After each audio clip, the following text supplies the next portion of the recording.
సిగ్గుశరం ఉన్నా తాత నీకు నీ అమ్మ నాకు చెప్తా ఇంకా సైబరాబాద్ పోలీస్ కమిషనరేట్ పరిధిలో అత్యంత అమానుషమైన ఘటన వెలుగులోకి వచ్చింది. దేవుడిని కొలిచే పవిత్ర ఆలయాన్ని తన కామానికి అడ్డంగా మార్చుకున్న ఒక వృద్ధుడి కామక్రీడ స్థానికంగా తీవ్ర సంచలనం సృష్టించింది. సైబరాబాద్ పరిధిలోని రామచంద్రపురంలో ఈ ఘటన జరిగింది. స్థానిక ప్రాంతంలోని కాళికామాత ఆలయంలో ఆలయ అటెండర్గా పనిచేస్తున్న సాయన్న అనే వృద్ధుడు అదే ప్రాంతానికి చెందిన ఎస్సీ కాలనీ ప్రాంతంలో అద్దెకుంటున్నారు. ఆ ప్రాంతానికి చెందిన ఒక మైనర్ బాలికకు మాయమాటలు తీసుకొచ్చి అర్ధరాత్రి ఆలయం లోపలికి తీసుకొచ్చారు. బయట నుంచి ఆలయానికి తాళం వేసి ఎవరికి ఎలాంటి అనుమానం రాకుండా ఆ బాలికపై దారుణంగా లైంగిక దాడికి పాల్పడ్డారు. ఆలయం లోపల సాయన్న బాలికతో అసభ్యంగా ప్రవర్తిస్తూ అఘాయిత్యానికి పాల్పడుతున్న సమయంలో బాలిక కేకలు వేయడంతో స్థానికులు గ్రామస్తులు గమనించారు. వెంటనే అప్రమత్తమైన స్థానికులు గ్రామస్తులు ఆలయం వద్దకు చేరుకుని ఆ కామాంధుడిని రెడ్ హ్యాండెడ్గా పట్టుకున్నారు. దేవాలయ పవిత్రతను మంటకలిపి ఈ అఘాయిత్యానికి పాల్పడినందుకు గ్రామస్తులు నిందితుడు దేహశుద్ధి చేసి పోలీసులకు సమాచారం అందించారు. ఈ ఘటనపై సమాచారం అందుకున్న పోలీసులు నిందితుడు సాయనను అదుపులోకి తీసుకున్నారు. సాయనపై పోక్సో కేసు నమోదు చేశారు. ఎందుకంటే బాలిక మైనర్ కావడంతో బాధితురాల తరపున ఫిర్యాదు స్వీకరించిన పోలీసులు నిందితుడిపై తక్షణమే పోక్సో చట్టం మరియు సంబంధిత సెక్షన్ల కింద కేసు నమోదు చేశారు. ప్రస్తుతం ఈ ఘటనపై దర్యాప్తు కొనసాగుతుందని, నిందితుడికి చట్టపరంగా కఠినమైన శిక్ష పడేలా చూస్తామని పోలీసులు వెల్లడించారు. అయితే ఇక్కడ అమానుషమైన ఘటన ఏంటంటే, దేవత ముందు కాళికాదేవి అంటేనే భయంకరమైన ఉగ్రరూపం. తప్పు చేయడానికే కాళికామాతని తలుచుకుంటేనే భయపడుతున్నాం. అలాంటి కాళికామాత ముందు గర్భగుడిలో ఈ కామాంధుడు చేసిన పనికి అతను ఏం చేయాలి? అతను రెడ్ హ్యాండెడ్గా పట్టుబడిన తర్వాత అతను చెప్తున్న మాటలు ఒకసారి వినండి.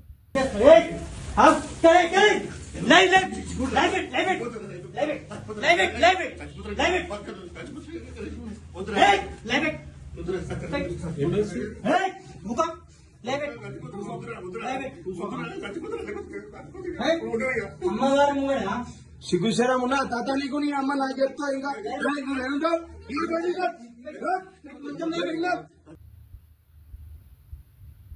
ఇక్కడ చేసిందంతా చేసేసి నన్ను వదిలేయండి, నేను చచ్చిపోతా అని మళ్ళీ ప్లేట్ పెరాయిస్తున్నాడు ఈ ముసలి కామాంధుడు. వయసులో పెరిగినా సరే బుద్ధిలో మార్పు రాలేదని. అసలు ఆ బాలికకు ఎలాంటి మాయమాటలు చెప్పి తీసుకొచ్చారంటారు? చాక్లెట్ ఆశ చూపించాడా? ఇంకేదైనా ఆశ చూపించాడా? ఈ బాలిక రావడము వాళ్ళ ఇంట్లో వాళ్ళకి తెలుసా తెలీదా? లేకపోతే ఈ బాలిక ఇంట్లో వాళ్ళకి ఈ సాయన్నకు ఇంతకు ముందే పరిచయం ఉందా? ఈ పరిచయం వల్లనే ఆ బాలిక ఈ సాయన్నతో పాటు వచ్చిందా అనే విషయాలపై లోతుగా దర్యాప్తు చేస్తున్నారు పోలీసులు. ఇక ఆగ్రహించిన గ్రామస్తులు మాత్రము సాయన్నపై దేహశుద్ధి చేశారని తెలుస్తుంది.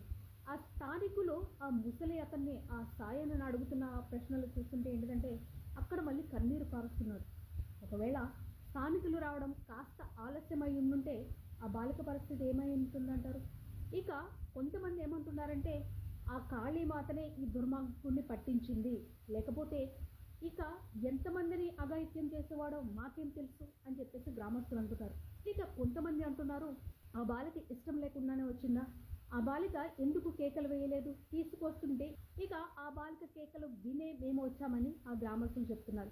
ఏదేమైనా సరే ఒక గర్భగుడిలో ఒక దేవత ముందు ఇలాంటి గలీజ్ పని చేసిన వాళ్ళకి ఎలాంటి శిక్షలు వేయాలంటారు?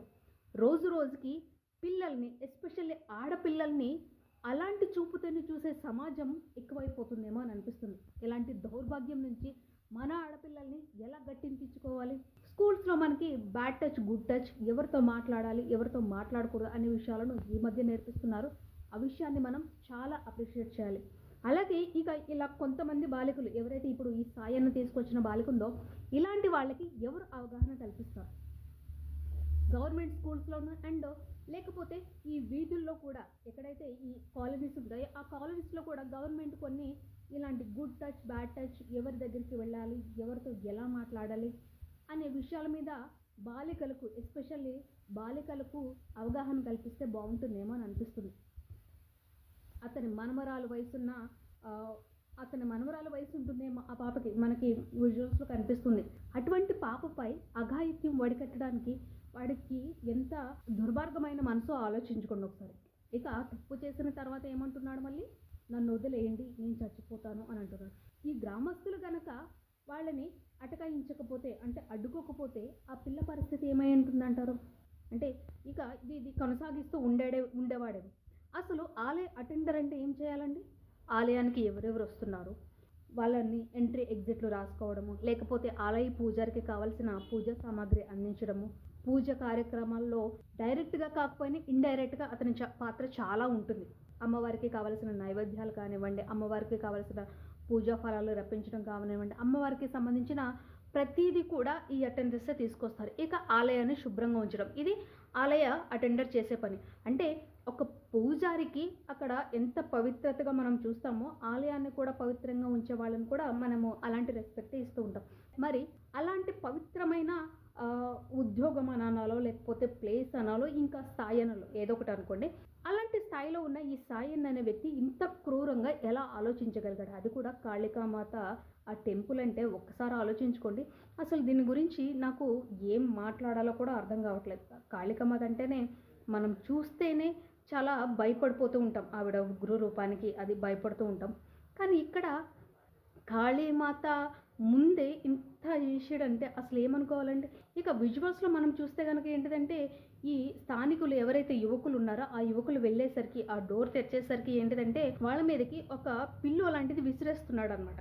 ఓకే, అక్కడ మనం ఆ విజువల్స్ చూస్తే ఏంటిదంటే చాలా గలీజ్ అంటే చాలా గలీజ్గా ఉన్నాడనమాట. అక్కడ ఈ పెద్ద అతను సాయన్న అనే అతను పెద్ద అతను అని అనాలా, లేకపోతే వయసు పెరిగింది తప్ప బుద్ధి పెరగలేదు అని అనుకోవాలా అనేది మాత్రం తెలియట్లేదు. ఏంటిదంటే అక్కడ ఇంకా దారుణమైన విషయము, గర్భగుడిలో దేవి ముందు, కాళీమాత ముందు అలాంటి అసభ్యకరమైన పని చేస్తున్నాడంటే అతనికి మాత్రం తగ్గు శిక్ష ఖచ్చితంగా పోలీసులు వేయాల్సిందే. ఒకటి, గర్భగుడిని లేకపోతే ఆలయాన్ని ఇంత అపవిత్రం చేసినందుకు. ఇంకొకటి, మైనర్ బాలికతో పెట్టుకుంటే కనుక మనకి ఎలాంటి కేసులు ఉంటాయి అన్నీ తెలుసు. సో అలాంటి కేసులు కూడా ఖచ్చితంగా శిక్ష పడాలి. వయసు పెద్దది చిన్నది అని కాకుండా ఏంటంటే, ఒకవేళ ఇలాంటి వాళ్ళను వదిలేస్తే అలాంటి వాళ్ళు మేబీ పుట్టుకొస్తూ ఉంటారేమో. సో ఒకసారి విజువల్స్ చూద్దామండి. అసలు ఎంత గలీజ్ అనిపిస్తుందంటే అంత గలీజ్ అని అనిపిస్తుంది అనమాట. ఇన్ కేస్ ఇప్పుడు ఆ పాప కనుక కేకలు వేయకుండా ఉండుంటే, లేకపోతే ఆ పాప నోరు నొక్కేసి ఉంటే పరిస్థితి ఏమయ్యేదంటారు? అంటే ఇక అతని తెలివి చూడాలి మనము. ఆలయం బయట నుంచి తాళం వేసేస్తారనమాట. అంటే ఎవరు చూసినా సరే తాళం వేసే ఉందిలే, ఆ గర్భగుడికి తాళం వేసి ఉంది, రాత్రి అయితే తాళం వేసి ఉంటాము కదా గుడికి అని చెప్పేసి పట్టించుకోకుండా వెళ్ళిపోతారు. ఆ పాప అరిచినందుకే, ఆ బాలిక ఎవరైతే అరిచిందో అరిచినందుకే ఏంటిదంటే ఈ విషయం అనేది వెలుగులోకి వచ్చిందని చెప్తున్నారు. అక్కడ పాపను అడిగితే ఎక్కడ వాళ్ళు మీరు అని అడిగితే, మేము ఎస్సీ కాలనీకి చెందిన పిల్లలమని చెప్పేసి అంటున్నాం. అసలు ముఖ్యంగా ఇక్కడ మాట్లాడుకోవాల్సిన విషయం ఏంటంటే, ఆ మందిరంలో అసలు ఊహించుకోవడానికి చాలా అంటే చాలా అసహ్యంగా ఉందండి. ఒకవేళ ఆ పిల్ల కనుక అరవకపోయి ఉంటే కనుక సిచ్యువేషన్ ఎలా ఉండేదో అని ఊహించుకోవడానికి కూడా చాలా దారుణంగా ఉంటుందన్నమాట. ఏంటిదంటే ఇప్పుడు ఇతనికి ఎలాంటి శిక్ష వెయ్యాలి అని అంటే ఏంటిదంటే, అసలు ఇంకొకసారి అది ఆలోచించడానికి కూడా తను ఆలోచించాలన్నమాట. అలాంటి ఆలోచన రావడానికి కూడా ఆలోచన రావాలి, అలాంటి శిక్షలు వేయాలన్నమాట. ఇంకొకటి ఏంటిదంటే, ఇలాంటి మనుషుల గురించి చెప్పుకుందాం, ఎస్పెషల్లీ ఈ సాయన్న లాంటి మనుషుల గురించి చెప్పుకుంటే ఏంటిదంటే, తప్పుడు ఆలోచన వస్తే అది గుడ బడ దేవాలయమా మసీదా అని చెప్పేసి చూడరేమో అని అనిపిస్తుంది అనమాట నాకు.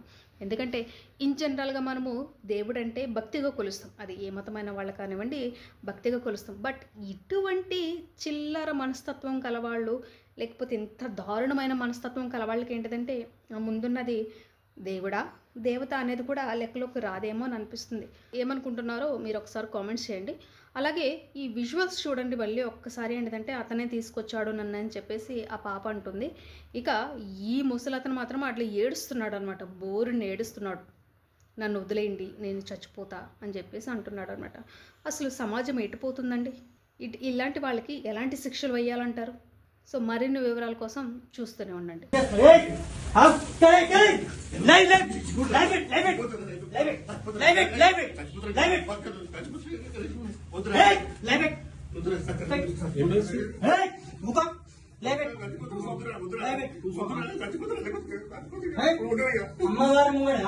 సిగ్గుశరం ఉన్నా తాత నీకు నీ అమ్మ నాకు చెప్తా ఇంకా